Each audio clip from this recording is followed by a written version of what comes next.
PBNW. Diakhiri doa pusaka dan lontar amal oleh Bapak Tuan Guru Kiai Haji Burhanuddin IHSAG. Kepada beliau disilahkan.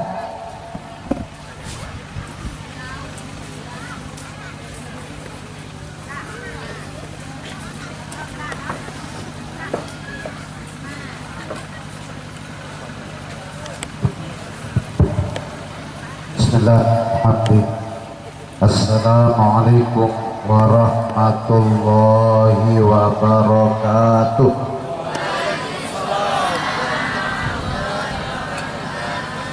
Lemes baik ibu-ibu penyampah soal yang ulangi. Assalamualaikum warahmatullahi wabarakatuh.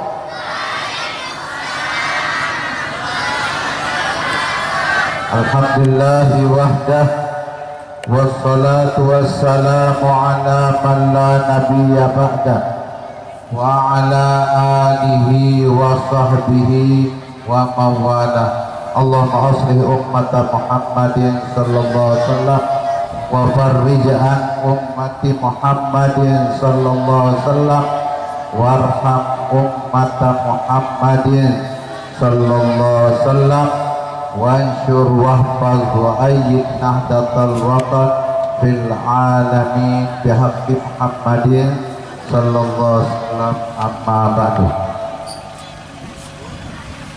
Setiap yang menyampaikan tadi, kita semua kadang-kadang berat menjawab salam, tapi sebelumnya saya akan sampaikan yang kami hormati Bapak dari Kementerian Agama, dari DPR, Bapak-bapak dari kantor camat, kemudian Bapak Kepala Desa, tamu-tamu undangan, hadirin hadirat beserta pengajian hari ulang tahun Pondok Pesantren Birrul Walidain Al-Watan yang tentunya kami tidak bisa sebut satu persatu, dan namanya di tempat ini sangat unik kalau didengar. Yang istilahnya tadi sedengar namanya Anahinunu, uniklah apa ini. Hanya saya secara umum saja. Yang kami hormati para tamu undangan sekalian, baiklah hadirin berbahagia. Sebelum kami menyampaikan amanat dari pengurus besar Nahdlatul Watan, kami akan menyampaikan kepada kita semua, setiap ada ucapan Assalamualaikum warahmatullahi wabarakatuh, kita semua harus menjawab. Ucap salam hukumnya sunnah, menjawab salam hukumnya wajib alal kifayah. Ucapan Assalamualaikum warahmatullahi yang diucapkan oleh semua pembicara tadi itu adalah ucapan salam yang sempurna, yang paling sempurna. Ya, kalau kita Indonesia dari dulu kita bilang apa tiap pagi? Selamat pagi. Hanya selamatnya waktu pagi saja jadi doa. Selamat siang, ya sampai siang saja. Selamat malam, sampai malam saja. Kalau orang Inggris bilang apa? Good morning, semua kuning. Orang kalau dia sore, good night, good afternoon, itu orang Inggris sama, hanya belakang terbatas. Tapi kalau Assalamualaikum warahmatullahi wabarakatuh, semoga Anda selamat dari dunia sampai akhirat.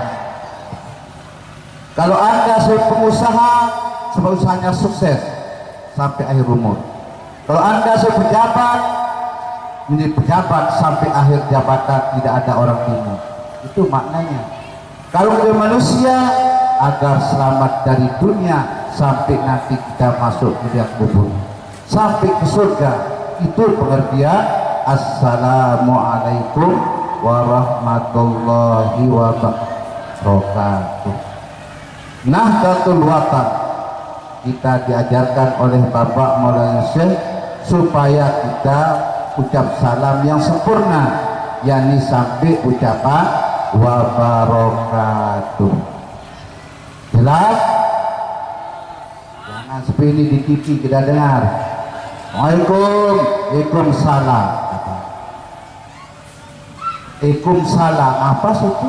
Tidak ada bahasa Arab Waalaikumsalam. Harus ada jelasan dari Sumarimpat. Assalamualaikum warahmatullahi wabarakatuh. Salat saja kalau bilang Assalamualaikum warahmatullahi tidak sah.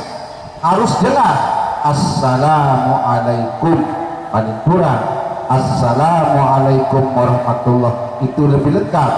Tapi kalau salam adalah Assalamualaikum warahmatullahi wabarakatuh. Budayakanlah salam ini di keluarga kita. Masuk rumah baca salam, keluar rumah ucap salam. Tapi kita orang Islam sudah banyak kurang menghargai. Kenapa? Keluar rumah ada. Yang benar adalah Assalamualaikum warahmatullahi wabarakatuh.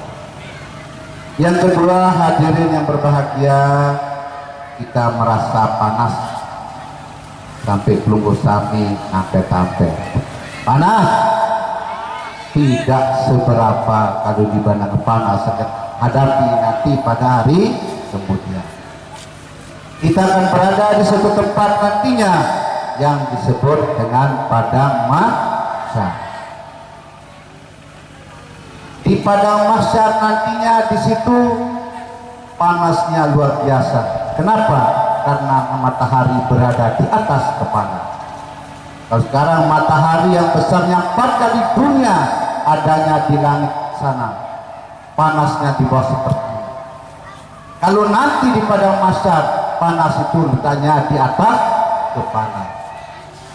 Jaraknya hanya 1 hasta, sehingga nanti di situ peluh kita, keringat kita keluar, ada sampai mata, ada sampai hidung, ada sampai dadanya, ada sampai lututnya, dan keringat itu mendidih seperti air di atas. Itu keadaan yang kita akan hadapi nantinya, panas yang luar biasa. Pada waktu itu semua nabi mufakat.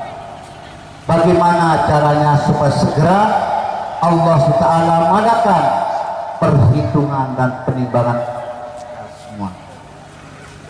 Nabi Adam diminta, silakan Nabi Adam, anta abul bashar, engkau adalah orang menjadi nabi pertama, engkau sangat dekat kepada Tuhan.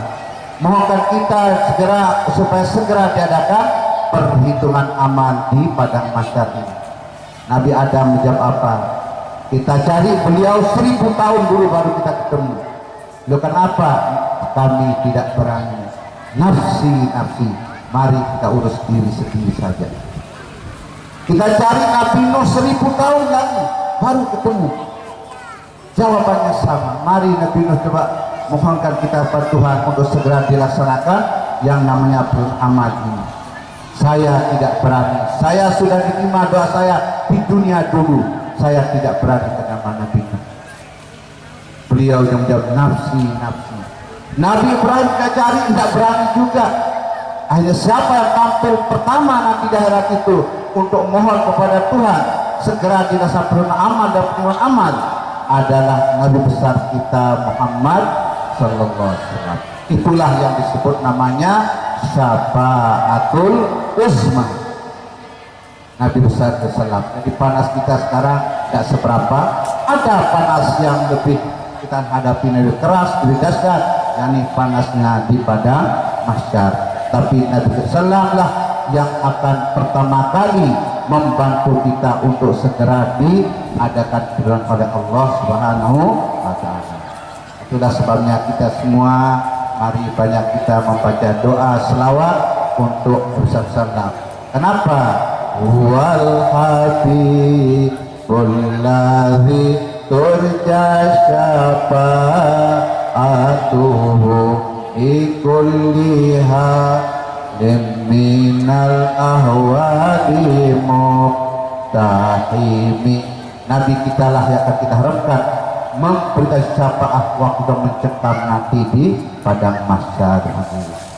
Hadirin yang kami hormati dan kami muliakan, apa yang disampaikan oleh Tuan Guru tadi, ajakan dari pengurus wilayah tadi, semuanya ingin agar kita menjadi orang yang bahagia di dunia dan bahagia di akhirat. Manusia yang rugi bila mana manusia itu di dunia dia bahagia, namun di dunia, di akhirat dia sengsara. Itu termasuk orang rugi. Di dunia dia berkecukupan, namun di akhirat dia salah nasibnya, tidak menjadi orang masuk ke surga. Itu adalah orang yang rugi. Yang lebih fatal lagi ruginya adalah orang di dunia sengsara, sampai di akhirat dia sengsara. Ada orang yang agak mendapat kebahagiaan. Siapa? Orang yang di dunia sengsara hidupnya, tidak berkecukupan, tapi nanti di akhirat dia masuk surga dan selamat. Orang yang paling bahagia adalah orang yang selamat di dunia dan selamat di akhirat. Itulah yang kita selalu mohon kepada Tuhan dengan ucapan kita, Rabbana atina fid dunya hasanah wa fil akhirati hasanah wa qina azabannar. Hadirin yang berbahagia hati, doa sabaru kepada nara doa sabu jangan. Rabbana ada fid dunya hasanah. Hasanah pertama adalah bahagia, sehat wal afiat di dunia, beriman di dunia. Hasanah yang kedua adalah maksudnya surga. Jadi dua kata yang kedengarannya sama tapi maknanya berbeda. Jadi kita mohon di dunia sehat wal afiat yang dibarengi dengan beriman, dan kita di akhirat juga kita selamat dan masuk surga.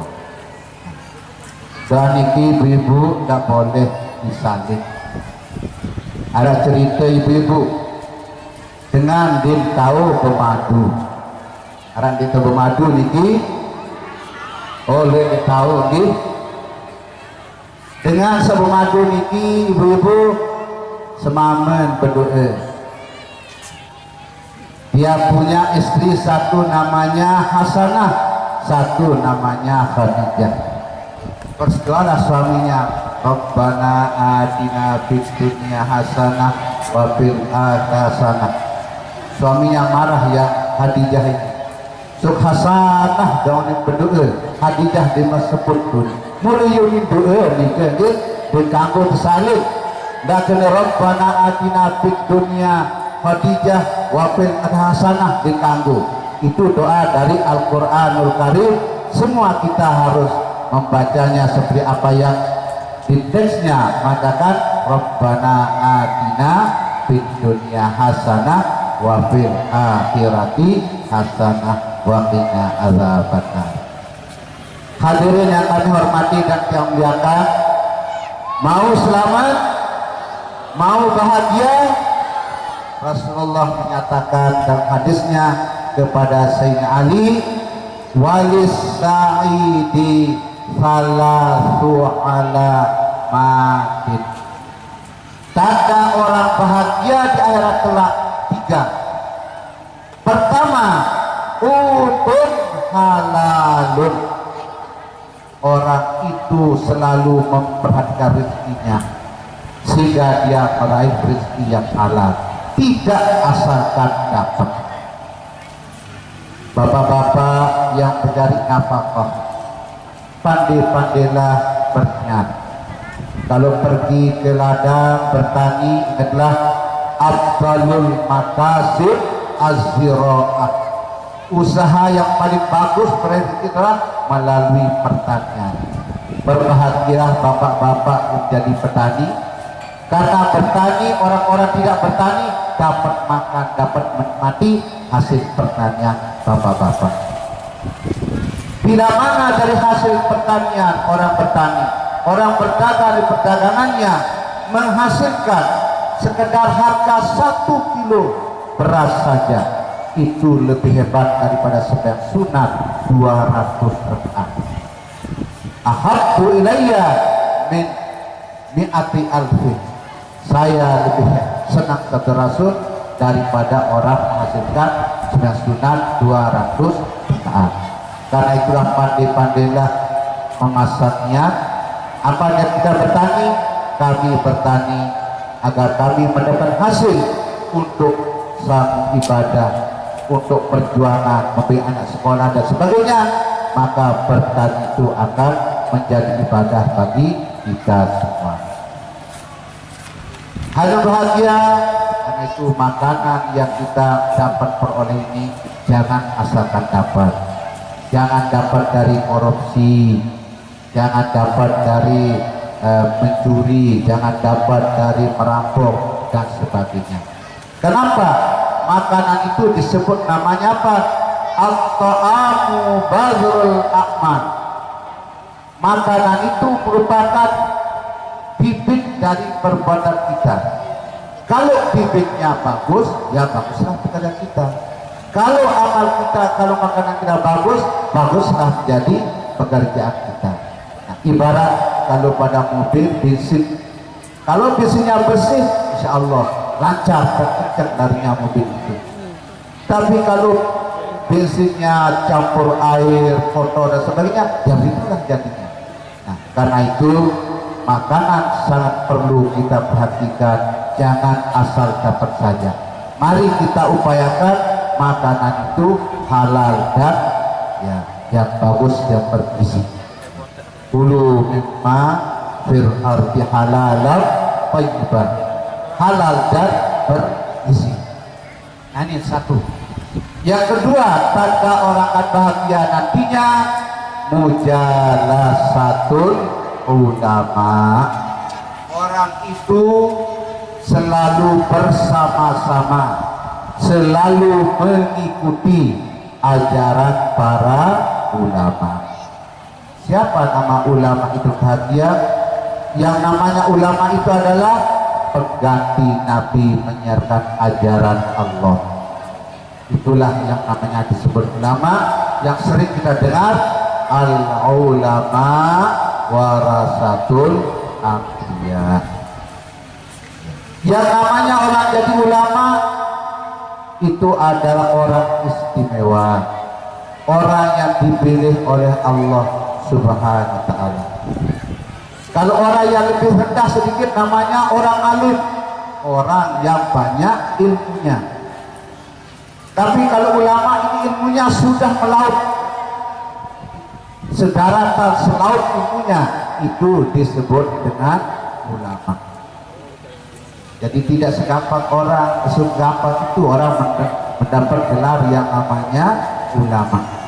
Dan ulama inilah nantinya yang akan membantu kita di padang mahsyar, yang membantu kita di siratal mustaqim, agar kita selamat di waktu pikiran siratal mustaqim.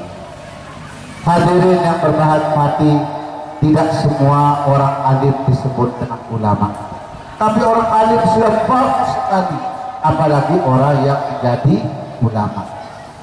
Siapa yang duduk bersama orang alim sebentar, makan bersama orang alim 2 suap saja, atau berjalan sama orang alim 2 langkah saja, aqahullahu jannatain kullu jannatin mislud dunya marratain. Akan diberi Tuhan 2 surga, yang satu surga luasnya 2 kali dunia. Apalagi kalau orang menjadi ulama. Orang menjadi ulama akan tahu menjadi ulama sesama ulamanya. Tidak akan bisa diketahui kalau tidak sama menjadi ulama, jadi tahu. Namun dengan selak, saya tahu dari selak, hadir selak. Namun dengan alif, tahun alif, hadir alif. Dengan ulama, dengan ulama. Nah, alhamdulillah dan bahagia kita Nahdlatul Wathon. Tadi saya dijelaskan, Nahdlatul Wathon adalah membangun tanah air. Secara ilmu tata negara, yang namanya tanah air itu harus ada rakyat, harus ada wilayah, dan harus ada di situ pemerintahan. Harus ada di situ pemerintah. Ini baru disebut dengan negara. Jadi guru besar kita Bapak Maulana Syekh menamakan organisasi beliau. Setelah beliau pertama mendirikan madrasah untuk laki-laki tahun 1937, hampir 9 tahun sebelum kita merdeka, 8 tahun sebelum kita merdeka, beliau dirikan lembaga pendidikan untuk kaum laki yang namanya Nahdlatul Wathon, dinnya Islamiyah. Setelah itu Pak Maulana sudah rela melihat wanita, jangan jadi wanita segar ke kasur, ke dapur, ke sumur. Kebanyakan wanita saja dapur, sumur, kasur, dapur, sumur, kasur, keliling di situ saja. Maulana Syekh tidak mau begitu, agar wanita juga mempunyai SDM yang tinggi. Beliau dirikan satu lembaga untuk jamaah, khusus jamaah perempuan yang namanya NDBI. Kapan beliau dirikan? Tahun 1943. Nah, kalau kita kenal dulu di Pancor namanya Mu'allimat, guru wanita. Kenapa kalau kita tidak beri pendidikan ini berat, memang bahagia. Ada satu daerah, satu jumi masih mundur sekali beragamanya tempat itu. Yang tanyakan, Bro, Bapak, Nabi unit pelungguh berniat mandi wajib. Nabi jawaban mereka, Pak Kiai kajah kena daun bunut, daun waru, mandi junut aru-aru. Ya Allah, berarti semundur pendidikan agama di tempat itu. Itulah yang Maulana, jangan perhatian itu. Beliau dirikan suatu lembaga untuk wanita namanya NBDI. 2 tahun sebelum kita merdeka. Madrasah berkembang waktu itu sampai 60 madrasah.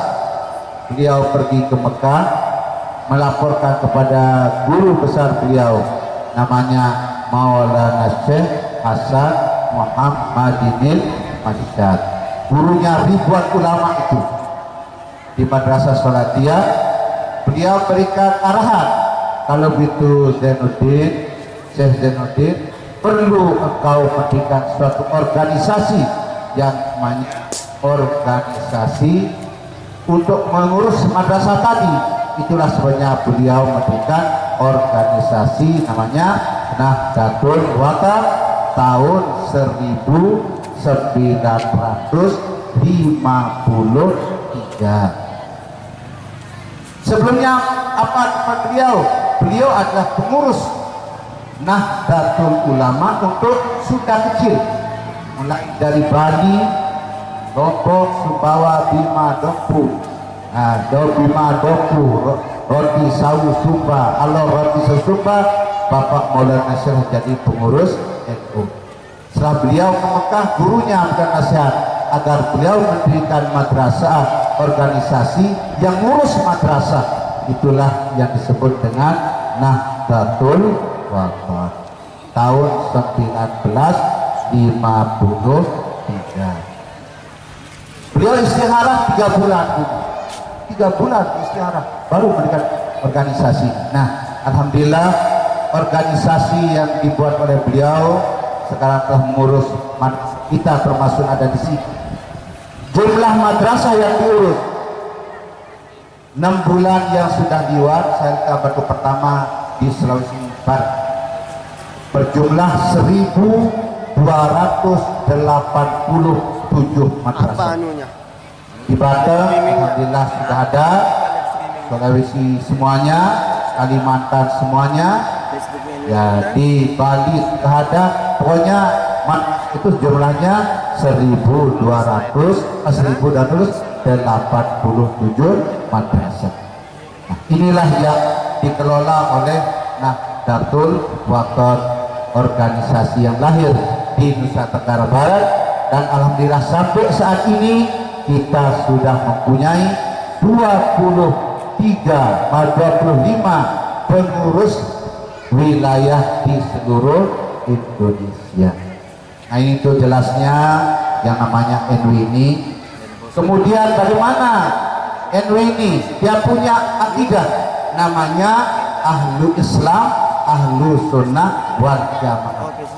Dia punya azas sesuai dengan negara kita, berazas Pancasila berdasarkan Undang-Undang Nomor 5 Tahun 80. Dan organisasi Nawatani sekarang sudah punya legalitas resmi dari Menteri Hukum dan HAM, dari Mahkamah Agung Republik Indonesia, bahwa NW yang diakui oleh pemerintah adalah dipimpin oleh Ummuna Hajjah Siti Raihanun, dan itu berdasarkan Muktamar 10 di Praia, 11-12 Anjani, dan 13 di Mataram.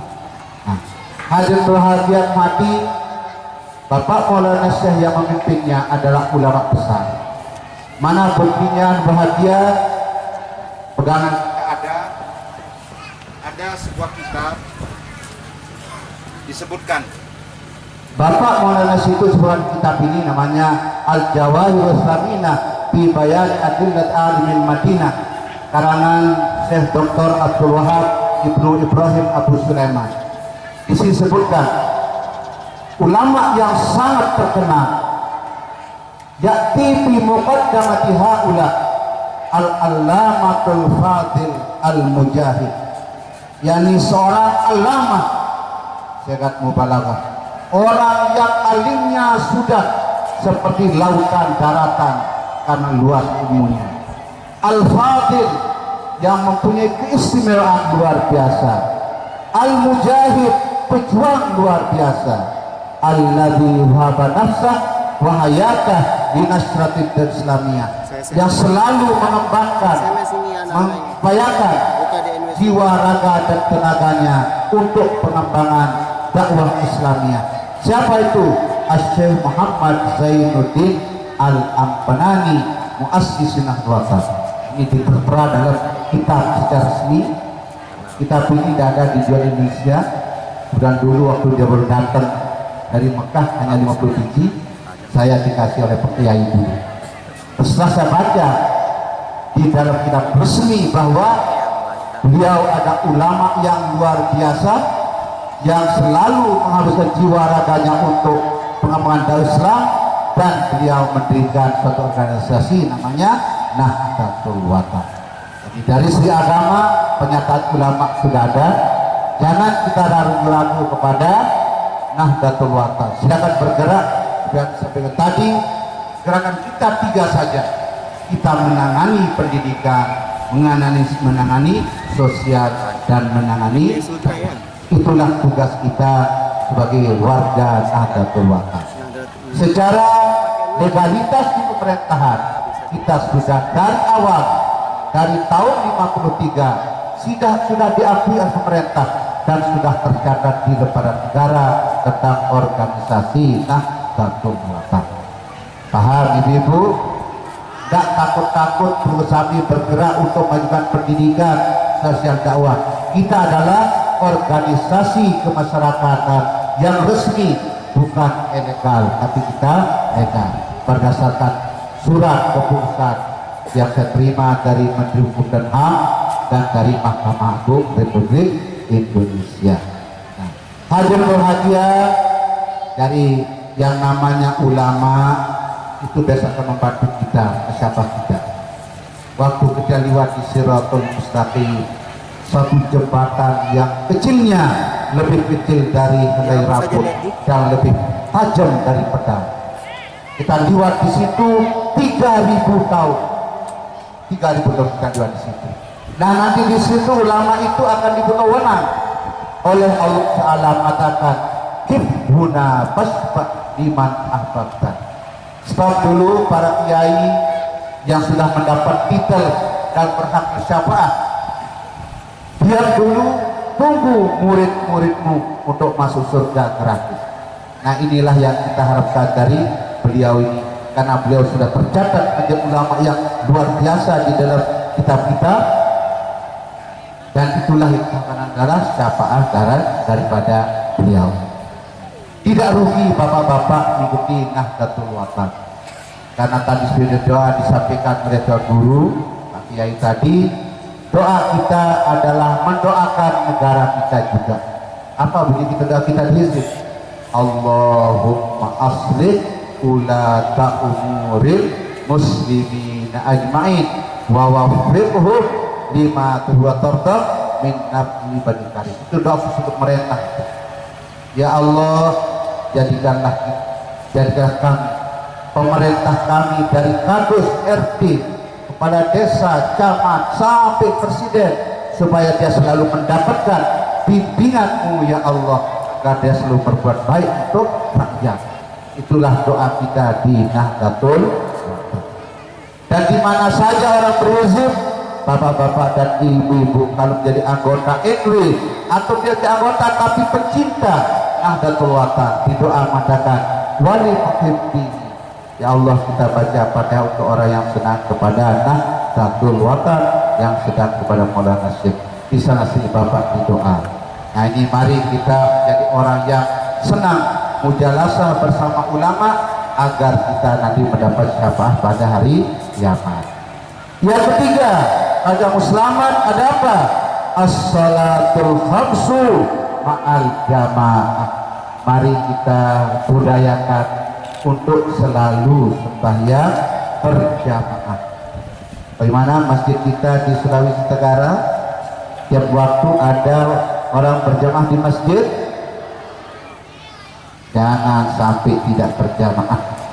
Di mazhab kita berjamaah ini ada dua versinya, ya. Imam Rafi'i mengatakan apa? Berjamaah adalah sunat muakkad. Pekerja sunat sangat dianjurkan untuk kita lakukan. Kalau mazhab lain bagaimana? Kalau Imam Nawawi mengatakan fardu kifayah. Kalau mazhab lain apa? Fardu ain. Ada berpendapat berjamaah syarat sah sholat. Itulah pentingnya yang namanya sholat berjamaah. Mari kita didik anak kita untuk rajin berjamaah. Guru-guru di madrasah dengan program untuk selalu dilatih sembahyang berjamaah. Karena kalau kita diberikan itu berat juga, apa yang dialami oleh Sayyidina Abu Bakar. Beliau pernah diundang untuk sholat jenazah. Mayat sudah ada di depan. Beliau mau sholat jenazah. Usolli ala hadzal mayyiti. Ingatkan bapak-bapak dan ibu-ibu, kalau mayit laki kepalanya sebelah kiri. Kalau mayit perempuan kepalanya sebelah kanan. Berbeda ya. Mayit laki di sebelah kiri kepalanya, mayit perempuan di sebelah kanan. Sayyidina Abu Bakar Siddiq mau sholat jenazah, Allahu Akbar, belum selesai takbirnya, tiba-tiba waktu itu mayat itu dibuka kurung badannya, tahu-tahu ular besar yang ada di situ sedang menggigit, ya, menggigit leher mayat itu sendiri. Abu Bakar mau memukul ular, mau membunuh ular itu. Apa katanya ular itu? Lima taqulunani wa laysa li dzambun wala khata'un asyhadu an la ilaha illallah wa asyhadu muhammadar rasulullah. Mengapa Abu Bakar memukul saya setelah menjawab syahadat? Saya tidak punya dosa, saya tidak punya salah. Walakin amarni Allah an arzikahu ila yaumil qiyamah. Tapi saya diperintah oleh Tuhan untuk menyiksa mayat ini sampai hari kiamat. Abu Bakar Siddiq heran, ular bisa mendodokan syahadat. Beliau bertanya, wa ma fatai, apa salahnya? Pertama salahnya, idza sami al azan la yaji'u ilal jamaah. Dengar orang azan tapi tidak mau datang berjamaah. Jangan kita punya masjid kosong. Ada satu masjid, ditanya sama orang yang berjamaah, berapa teman kita belas ini? 4 saf. Berapa saf? 4. Ditunggu sampai lama, tiba-tiba datang hanya 4 orang. 4 orang, namanya Safruddin, Safi'in, nama saf-saf saja, 4 saf katanya ya. Nah, ini rugi masjid kalau dibangun dan isi berjamaah. Yang kedua, apa salahnya orang itu? Salahnya adalah la yukhrijuz zakat min mali, tidak dia memperhatikan zakatnya.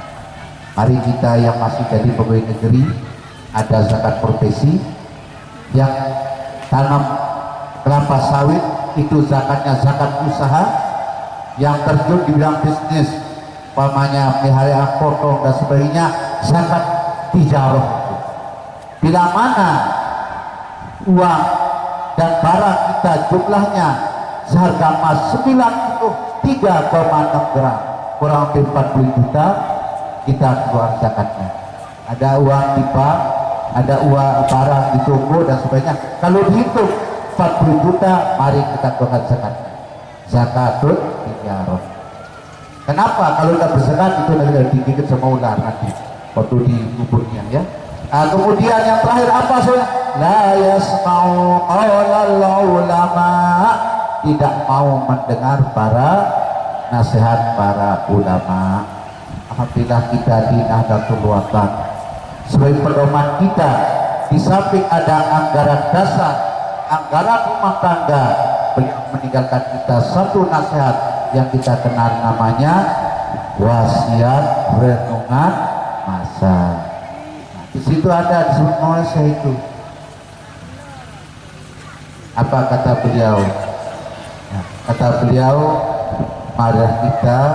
Nah, yang marah beliau itu ingatlah kita akan kembali kepada Tuhan Rabbul Izzati, akan memperkenalkan sendiri semua makhluk menjadi saksi. Apa yang kita terjadi di dunia ini, kita akan bertanggungjawabkan di depan Tuhan yang menciptakan kita.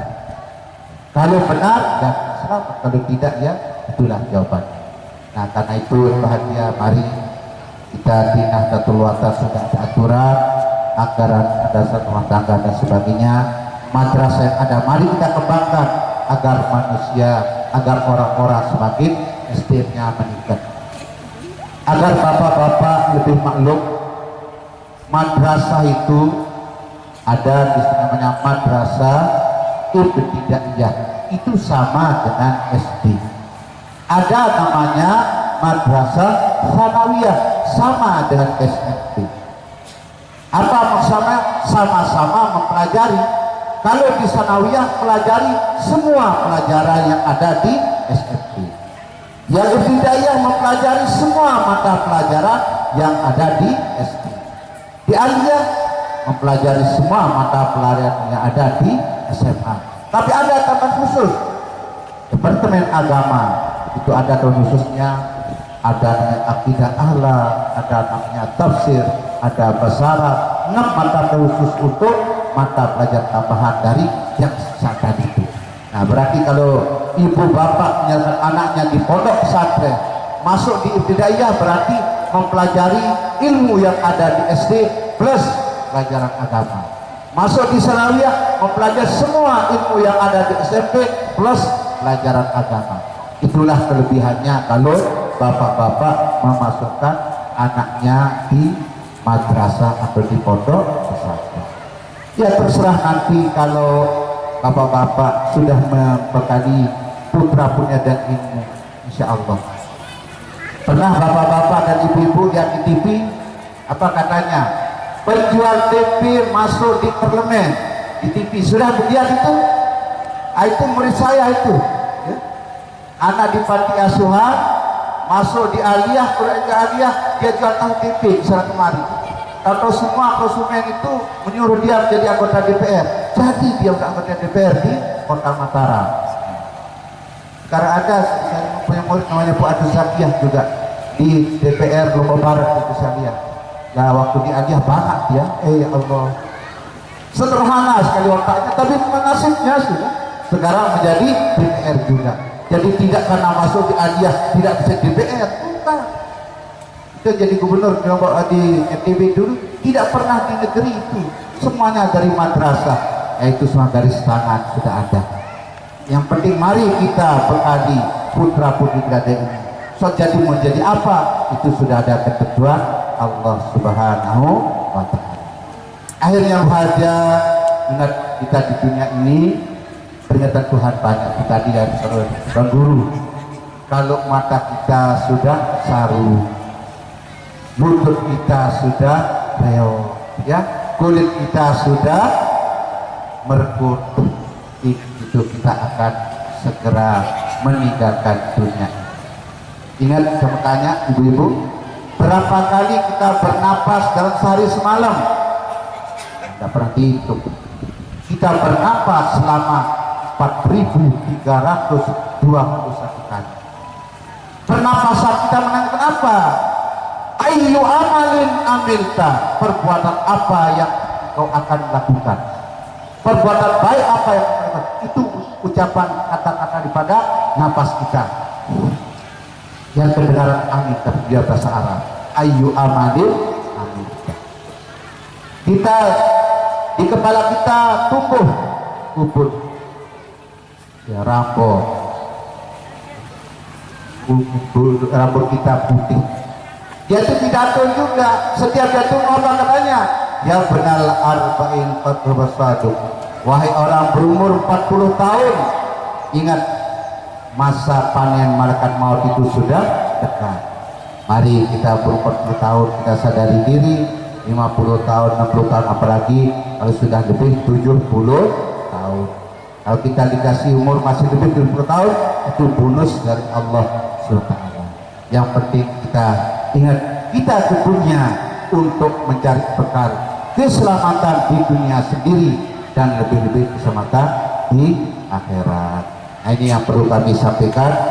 NW membuka lahan untuk itu dengan adanya madrasah, dengan pondok pesantren, dengan adanya panti asuhan, untuk bapak-bapak memberikan bantuan situ agar bapak mendapatkan kebahagiaan nantinya.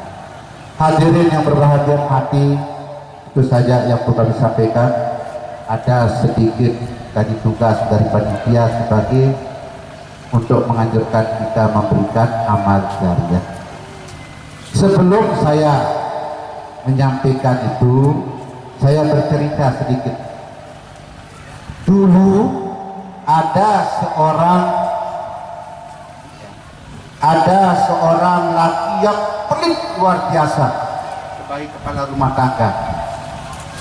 Seorang berkeluarga, suaminya pelit luar biasa, istrinya murah luar biasa, anaknya hanya satu sematawayang, gadis cantiknya luar biasa.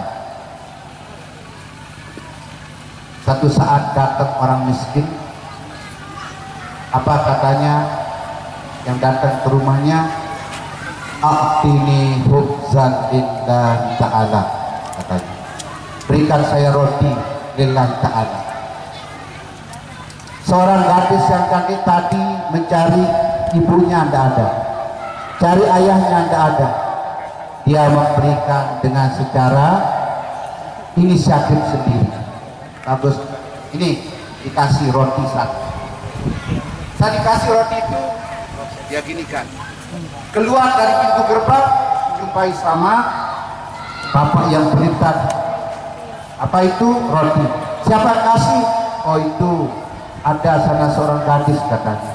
Dia pulang langsung emosinya sangat tinggi, langsung dia potong tangan anaknya gadis tadi. Siapa?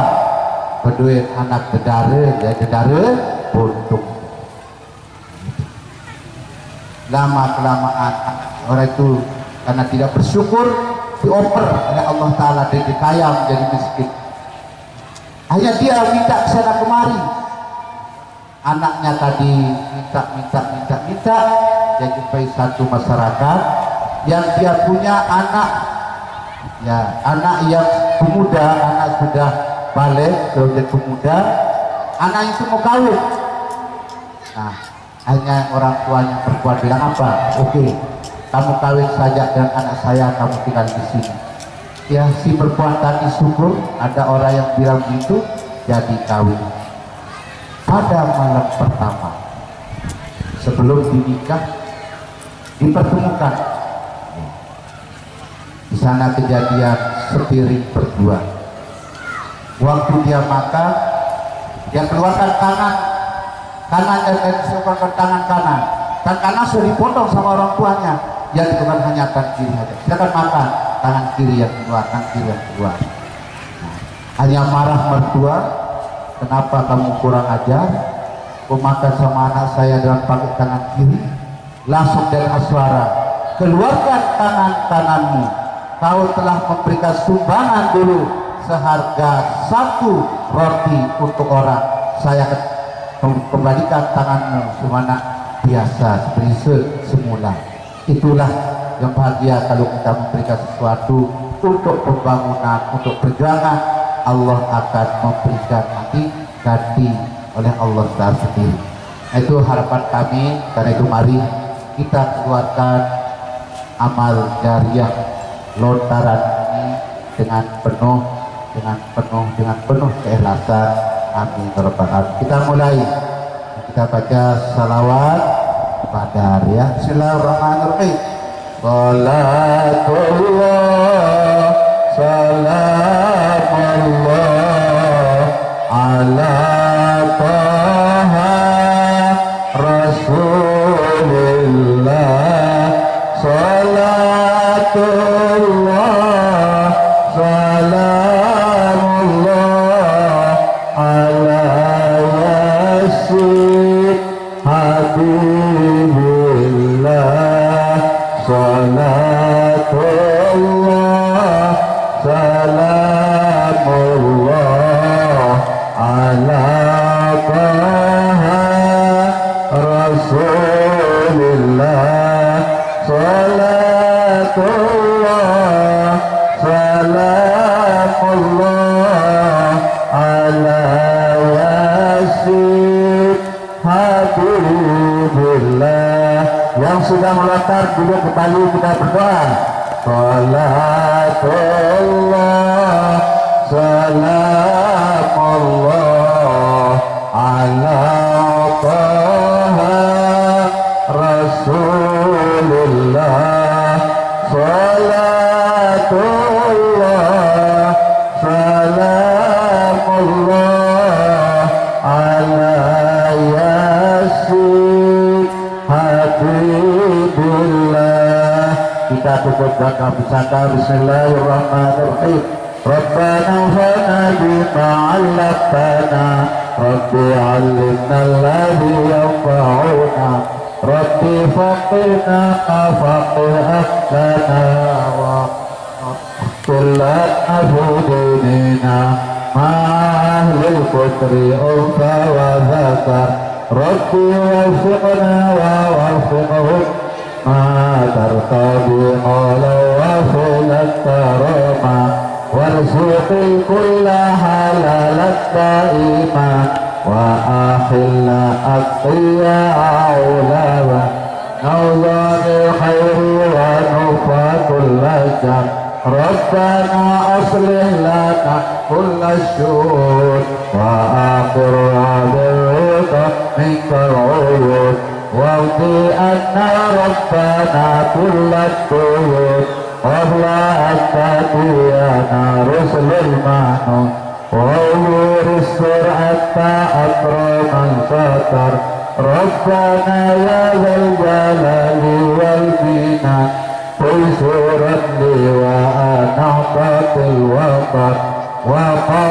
هذا إمام من الفتن ديت رجالها على السنن وانصرتهم يا والبكاء ربنا يا ذا الجلال والبناء انشرا لونقطة الوطن وفوزا هدائما من التن وهي رجالها للسنن وانصرنهم بالمشايا والبكر وصلاة الله قيس المصطفى مقيم الحق دعانا والوفا في كتاب فيه للناس شفاء وعلى الآل الكرام الشرفاء وعلى الصهد المعصم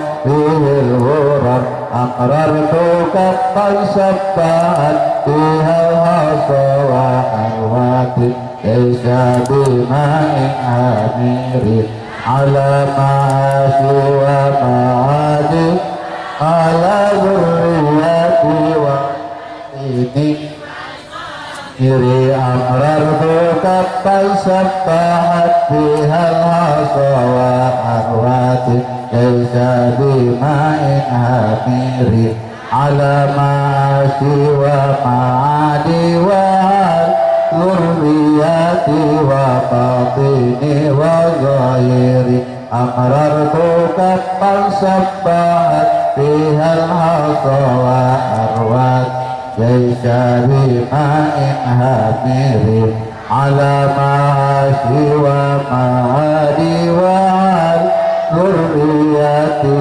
وباطني وظاهري. Sebelum kita tutup dengan doa terakhir, kami ingin memberikan bekal kepada jamaah agar jamaah membaca satu doa yang sangat pendek tapi pahalanya luar biasa. Siapa membaca doa ini sekali, aba sab'i namalakan al-fasabati, Allah akan memerintah 70 malaikat mencatat pahala kita sampai 1000 hari. Nah, doa ini pendek sekali, perlu kita amalkan. Sebelum kami jangan bunyi umur ini. Apa bunyi doanya? Bismillahirrahmanirrahim. Jazallahu anna sayyidana bima huwa ahluh. Jazallahu anna sayyidana Muhammadan bima huwa ahluh. Jazallahu anna sayyidana Muhammadan bima huwa ahluh. Nah, siapa baca doa itu sekali saja sehari, apa sab'i namalakan al-fasaba'in, 70 malaikat mencatat pahalanya sampai 1000 hari. Nah, mudah-mudahan kita bisa mengamalkan dan masuk dengan doa. Bismillahirrahmanirrahim. Alhamdulillahirabbil alamin wassalatu wassalamu ala asyrafil mursalin sayyidina Muhammad wa ala alihi wasajma'in. Allahumma aslih dinana alladhi wajab isratu amrina وأصلح دنيانا التي فيها معاشنا وأصلح آخرتنا إليها معادنا واجعل الحياة زيادة في كل خير واجعل الموت راحة من كل شر.